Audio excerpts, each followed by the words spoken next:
You've got a few weeks until your EOI speaking exams, but every time you try to practice your monologue, nothing. Either your mind goes blank or whenever you open your mouth, you just simply sound too basic. Today, I'm gonna show you how to fix it before it's too late. Let's go. Hello there, my name is Monica. I'm an EOI teacher from the south of Spain. And one of the main difficulties that my students face is actually doing a proper monologue exam. So first, let me tell you what you are dealing with. In Andalusia, the speaking exam has three parts. One part is the monologue, the second part is a dialogue, and finally you have an oral mediation. In this video, we're going to focus on the monologue part. Now, in this part, you're gonna have three questions about one single topic, and your main job is answering those three questions. You will also see at the bottom a set of images that are simply there to help you give you ideas. Now, do not make the mistake of describing those pictures as you would do, for example, in a Cambridge exam, because they're just there to help you. Now, depending where you're taking your exam, the duration will be different. In Andalusia, we have 3 to 4 minutes to do this monologue. Now, let's start talking about probably the most important part in your monologue, and that is the introduction. Now, your introduction is like saying hello for the first time to someone you don't know. It's very important to create a very positive impression, and that's why you need to really look after your introduction. Now, this introduction needs to do two things. First of all, it needs to grab the other person's attention, and it needs to signal that you know what you are doing. Now, there are three types of introduction that actually can do this job. Let me show you. The first type is the general introduction. Now, this is your safe option, and it's probably one of the most common ones, where basically you're going to open and mention the topic in a general way. It needs to be so general that can be valid for any topic. You might say something like, nowadays, the topic of X plays an important role in our daily lives. And after that, you just go simply straight into the next point. Now, the second type is the rhetorical question. This one is slightly more advanced, but it really helps you sound more natural, and it's gonna catch the other person's attention. The way it works is, instead of stating something, you simply ask a question. For example, have you ever wondered how X has definitely changed our lives? Now, it instantly creates engagement and makes the other person more interested. So I highly recommend it. And the third type of introduction is the contrast introduction. This is my personal favorite because at once we see that the student can handle complexity. Now, what you need to do in a contrast introduction is basically make a contrast between two sides of the same topic. You might say something like, there is no doubt that X has brought many benefits. However, it also raises some significant concerns. And just like that, you have signaled that not only can you use and express your point, but also you are using your grammar to help you. So there you have it. You have three different options for introductions. But you might ask, well, Monica, but which one should I use? Should I use a general? Should I use a contrast, a rhetorical question? Well, what I normally recommend is actually mix them up. You know, why not starting with a rhetorical question followed by a contrast introduction? In that way, you're making your introduction even more powerful and more complex. So give it a go. By the way, at the end of the video, I'm going to share with you a full monologue with everything in action, so please stay watching. Okay, so now you've nailed your introduction, but now it's time to answer those annoying questions, right? Between you and me. And this part is where students struggle the most with. And it's not because they don't have ideas, but because sometimes they don't know how to connect them. And in order to do a great job, you know, connecting your ideas is actually your superpower. And I'm going to show you how. So now, for each question that you have to answer, try to always use three types of connectors. The first type is the connectors of addition. So connectors that help you build your arguments and add new ideas. Connectors like moreover, furthermore, what is more, etc. So all these connectors help you introduce new ideas to your argument. The second type of connectors are example connectors. For instance, such as, another great example of this is, this type of connectors help you explain yourself better and develop your idea. And finally, use contrast connectors. Try to establish two sides of a story. However, nevertheless, on the one hand, on the other hand, these type of connectors can turn a basic answer into something that sounds more like your level. But here is something super important that I always notice in my students' exams, and it's how you transition from one question to the next. If you do that, you're gonna sound unprepared and it's going to undo everything you have built so far. What you need are transition connectors. These connectors help you move from one idea to the next one, sounding more advanced, sounding more smooth and natural. Things like that brings me to my next point, or regarding the next question. So that's all it takes to sound much better and to transition more smoothly. Now, if you want to see all this information put together in a guide, please check the description box below or the QR code that is on the screen, and you will be able to access my monologue guide. You're gonna find all these expressions, connectors, phrases that are super useful for any monologue, so please check it below.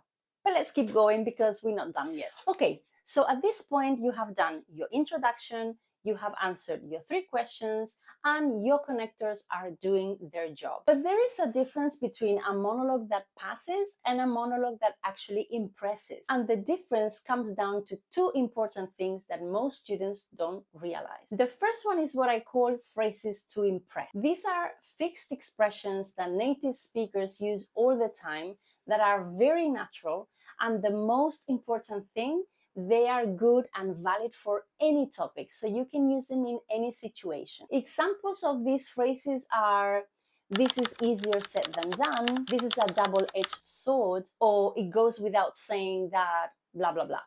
So these phrases instantly make you sound more advanced and can completely change the way you come across. The second strategy is actually more powerful because it's the real antidote of going blank in an exam. And these are reformulating phrases. So many times when you are doing a monologue exam, you might, have difficulty expressing yourself, or you get a slip of the tongue and you get blocked and you cannot continue. These phrases can actually rescue you from these stressful situations and can actually buy you time until you find your way into the speech. You can say things like, what I mean is blah, blah, blah, in other words, or to put it another way. These phrases not only help you get unstuck, but also they make you sound much more natural and fluent. Now you're almost there. You've done your introduction, you've answered your questions, you've used your connectors, you have used also your secret weapons. But then the final part is probably the parts that many students underestimate. And I've seen it hundreds of times. Many of my students do a very solid monologue, but when the conclusion comes, the ending part comes, they just get lost and they just simply say, okay, and that's it. Thank you for listening. And then it really ruins everything they have done so far. So that's why make sure your conclusion is there. Even if it's a few seconds, is better than nothing.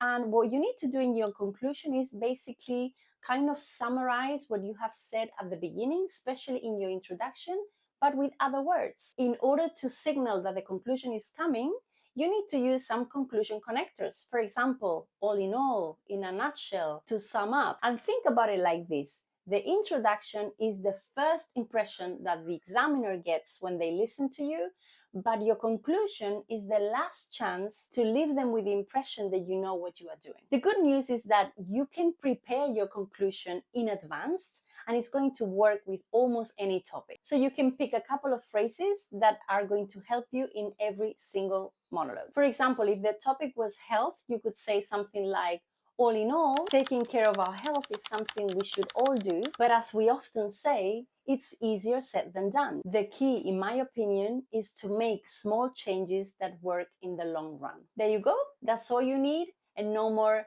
that's it business. And now, to see how everything works, let's do a B2 monologue together to put everything into practice. And remember, make sure that you click on the link to see the monologue guide below. Now, in this monologue, we find 3 different questions.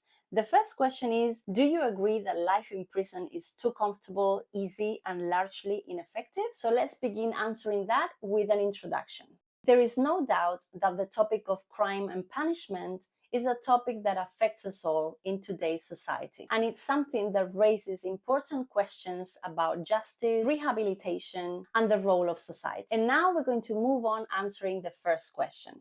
The first question is, Do you agree that life in prison is too comfortable and easy? To begin with, while I understand where this argument comes from, I do believe that not everything is black and white. On the one hand, if conditions are too easy, prison may not act as a real deterrent. However, I firmly believe that the purpose of prison shouldn't just be to punish. What I mean is, if we only focus on making life hard for prisoners, we are missing the whole point. In the long run, what we want is for people to leave prison and not come back.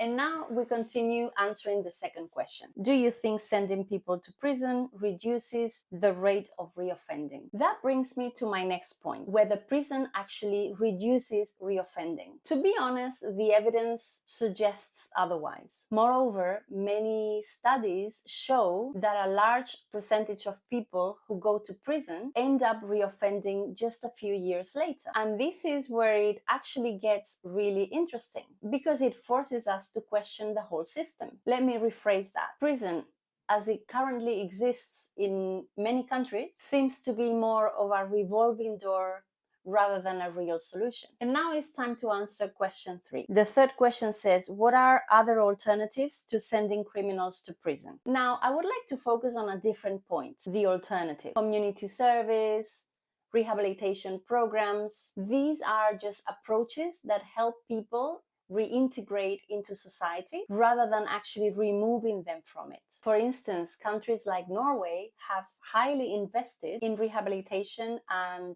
reintegrating programs, and their reoffending rates have decreased significantly. It's not something that we can solve overnight, but the evidence is there.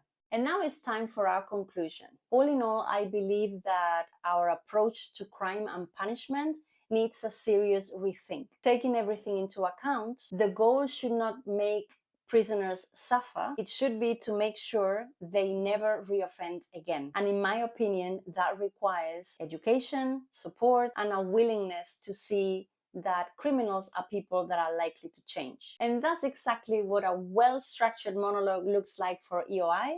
Now remember, if you want to get the full monologue guide step by step, please visit the link in the description box below. And one last thing, tell me in comments, what topic would you like me to do as a real example for your next exams? That's all for now. Best of luck in your exams. You've got this. Bye.